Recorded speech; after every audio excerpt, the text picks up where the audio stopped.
I want to throw some inside information. I want to put on my insider hat if you don't mind. Please do. Kevin Durant is playing Game 7 for Oklahoma City. If you recall, I was right there baseline. The game ends.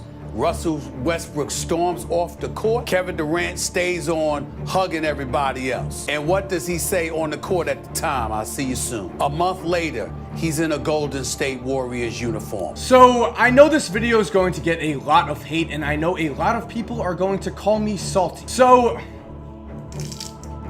I'll just come right out and say it, I am a little salty. Because at the end of the day, I love basketball and I usually love greatness. And let's be honest here, every single thing Kevin Durant did on the court this season was greatness. So Kevin, congrats, you're one of the best players on the planet and you're going to retire as an NBA legend. But I just hate how this whole situation played out. If you want to call me salty, I'm fine with that. I understand Kevin Durant is a grown man. I understand he's capable of making his own decisions. But that doesn't mean I can't disagree with those decisions. So today, we're going to look at the controversy surrounding Kevin Durant's move to the Warriors. We're going to listen to some of the most connected people in the NBA tell us that what Kevin Durant did was incredibly shady and that what he did to his teammates was just disgusting. And after that, we're going to listen to NBA Commissioner Adam Silver admit that if the Warriors swept the Cavaliers, or if most of the games were just blowouts, then the NBA was in trouble. So this is going to be a juicy video, guys. I hope you're ready. And by the way, I never said thank you for 800,000 subscribers. So as a thank you, I'm going to be doing a giveaway on my Instagram. I'm going to choose 3 winners, and the 3 winners can choose any single basketball shoe you want, and I'll buy it for you as long as it's under $200, which is reasonable. So to enter, just go follow my Instagram at Mike Orzembo. Link is in the description. And for now, before we cover the shadiness I was talking about before we listen to Adam Silver's remarks, let's start with the biggest counter argument that Kevin Durant supporters have used to defend his decision. The fact that he was justified because LeBron James did the same thing. So let's look at this objectively. LeBron left a Cleveland Cavaliers team that had just lost in the second round of the playoffs after LeBron carried the Cavs to 61 wins. This team had absolutely no future. Their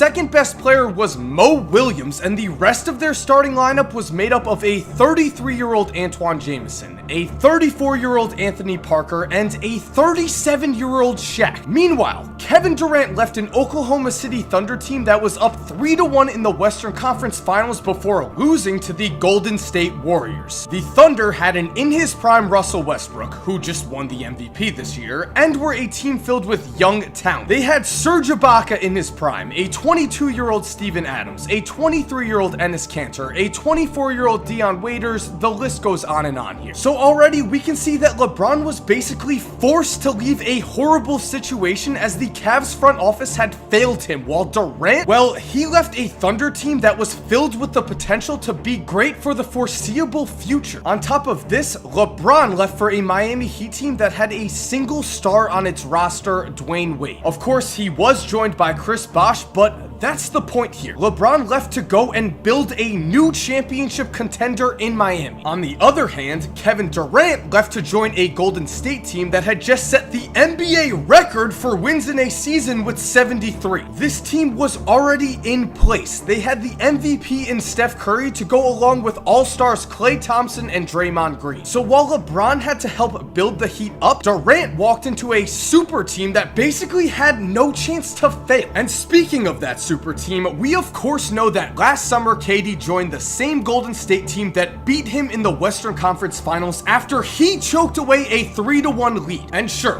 Russ didn't play his best either, but let me emphasize here that Kevin Durant choked. In Game 5, he shot 12 for 31, and in Game 6, he shot 10 for 31. To me, this just proves what we've all been saying is true. If you can't beat them, join them. Not only could Durant not beat Golden State on his own, but he also couldn't beat LeBron, as before this season, LeBron completely owned Durant, as LeBron was 17-4 against KD when their two teams met. And with all of this said, the worst part about this to me is that on his podcast, Adrian Wojciechowski reported Russell Westbrook and Thunder teammates were bothered by Kevin Durant's friendship with Draymond Green, especially during the playoff series. Woj also said that Durant and Green had been texting and talking all season long. Now, can you take a guess on what they were talking about? Well, again, let's listen to Stephen A. Smith, who was sitting courtside, tell us what really went down. The game ends.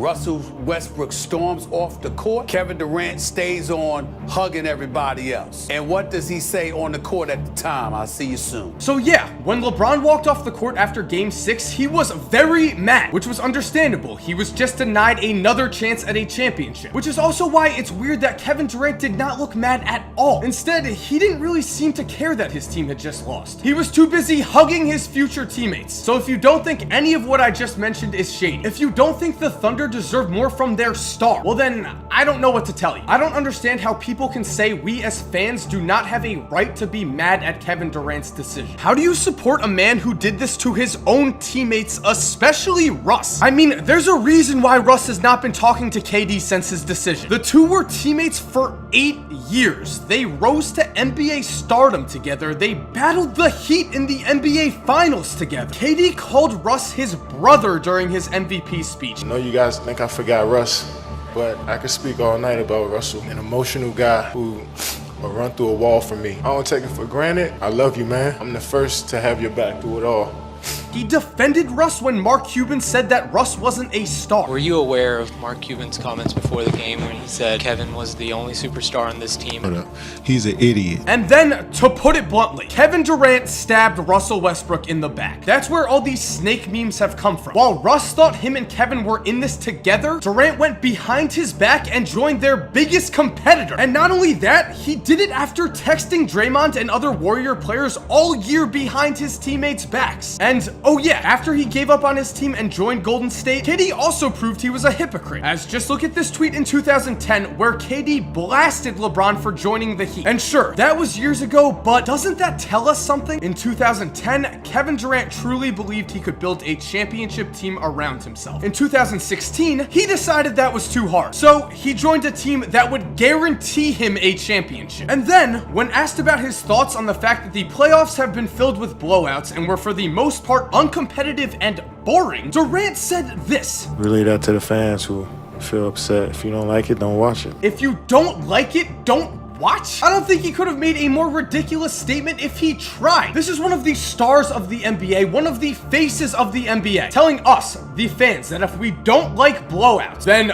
don't watch basketball. Can't we all agree that the league and their players should not want blowouts like this? They should want some sort of suspense and drama in the NBA playoffs and especially the finals. But the thing is, Kevin, you're right. There's a good chance that casual fans are not going to watch anymore. And that's a problem you created with your decision. Because since this year's finals weren't competitive at all, since it's very possible, if not likely, that the Warriors will win at least the next 2, if not 3 or 4 championships, then it's obvious that the NBA has a problem here. And NBA Commissioner Adam Silver agrees with this. So let's listen to Colin Cowherd and Adam Silver on Colin Cowherd's show. What if Golden State rolls Cleveland in 4? Would you even drive home saying we got a little problem here, an imbalance? Well, if that were the case, we'd have an imbalance. Adam Silver said this before the finals, and he admitted it because he expected the finals to be competitive. I've read some comments recently, unnamed general managers and others, saying we just can't compete. I think that's crazy. Which to me shows that Adam Silver, just like us, was in denial over just how much better the Warriors are than every other team in this league. This Warriors team is just too good. Sure, it might have taken them a little bit to learn how to play with each other, but now in their last 33 total games, they've gone 31-2. They went 16-1 in the playoffs, and in the only game they lost in the playoffs, we can all agree the Cavs played the best they possibly could. And since I already know this argument is going to come, let me be clear here. I understand the concept of super teams in the NBA is nothing new. The so-called parity we all want has never really existed. Playoffs such as the one we saw in 2011, where several teams could have won the championship, are the exception, not the rule, which is why some people are arguing that we've always had super teams like this. If anything, the dynasties built by the Celtics with Bird, the Lakers with Magic, and the Bulls with Jordan helped draw more interest in the league than ever before. And I also want to make it clear that I'm not talking about the NBA Finals ratings here. I mean, no matter what, when you have LeBron James going against the Warriors, people are going to watch. Instead, I'm talking about regular season ratings. Who's going to be watching primetime NBA games in November if they think the championship is already decided? Right now, it's easier to watch an NBA basketball game than it's ever been before. We have primetime primetime games every week. We have League Pass. We have millions of people illegally streaming games. But with that said, we also have more content options than ever before. For instance, the NHL, a league the NBA has never really seen as a true rival, has seen its Stanley Cup final ratings up about 75% from a year ago. And I think there's a reason for that. The playoffs this year were boring and more people started to watch hockey. And yes, while I just admitted that super teams are nothing new, here's the thing. Those super teams that I just mentioned all had at least one serious contender to their throne, and they usually had young teams full of potential that were ready to challenge them. Let's just list a few examples here. So from 1980 to 1988, the Lakers won 5 of the 9 championships and the Celtics won 3. But even though those two teams did dominate, the league was full of suspense and drama. For one thing, the Lakers and Celtics had each other and they formed a fierce rivalry. Also in the early 80s, we saw the Sixers led by Julius Erving and Moses Malone form a legitimate third contender for the title, and Philly even won the 1983 championship. Then as the decade moved on, we saw young teams full of promise such as the Pistons and Bulls begin to take shape, and fans were able to talk about what those rosters needed to push them into the championship discussion. That's what drives the interest of NBA fans, and this has been a constant in recent league history. Just moving ahead to the Chicago Bulls dynasty, we again find teams that could seriously compete with Jordan's Bulls. I mean, the 92 Bulls were pushed to 7 games by the Knicks in the second round before they faced a loaded Blazers team in the finals. 93 saw league MVP Charles Barkley go head-to-head against Jordan in the finals with an awesome Suns team. Then the 96 Bulls won 72 games and still lost 2 games in the finals to an in their prime Gary Payton and Shawn Kemp. And finally, 97 and 98 gave us some incredible Jordan and Pippen versus Stockton and Malone battles. This makes all the difference. With these super teams of old,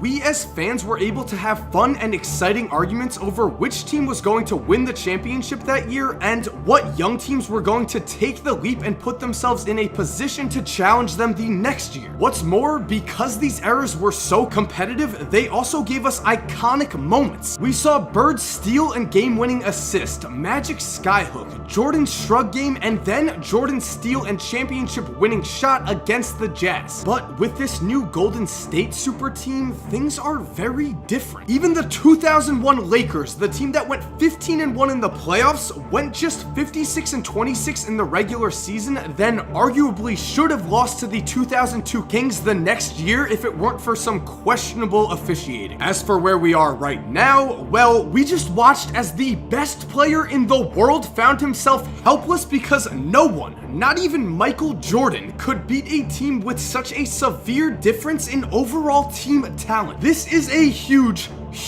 problem, because just looking at the landscape of the NBA, it's clear that no one is going to be able to possibly contend with Golden State in the next 2 years at least. There's no one the Cavs can really add with their salary cap to put them over the top. The Spurs aren't going to be able to seriously compete even if they add Chris Paul. At the end of the day, Golden State's roster is just too good, and while diehard NBA fans are going to watch big games no matter what, the league is going to face some serious problems when it comes to the casual fan. And really, who can blame casual fans for choosing to do things other than watch an NBA game when it's all but decided who will win that year's NBA championship? So thank you guys for watching my thoughts on this whole Kevin Durant situation. I know there's going to be a lot of you that disagree with me, but I hope you could at least see that I tried to keep the salt to a minimum. With that said, remember, if you want a chance to win a free pair of shoes, go follow me on Instagram. Details to that giveaway will be on a post there very soon. And you have a week to enter, so if you're watching this video a few days from now, you're still good. And other than that, if you're new to this channel, I would love if you subscribe. Sometimes I do opinion videos like this, but I also do a lot of basketball history videos, basketball conspiracies, basketball what-ifs. I'm telling you, if you're an NBA fan, I promise you, you will love this channel. And again, thank you guys for 800K. Thank you so much for your support. And as always, have an awesome day, and cue that music.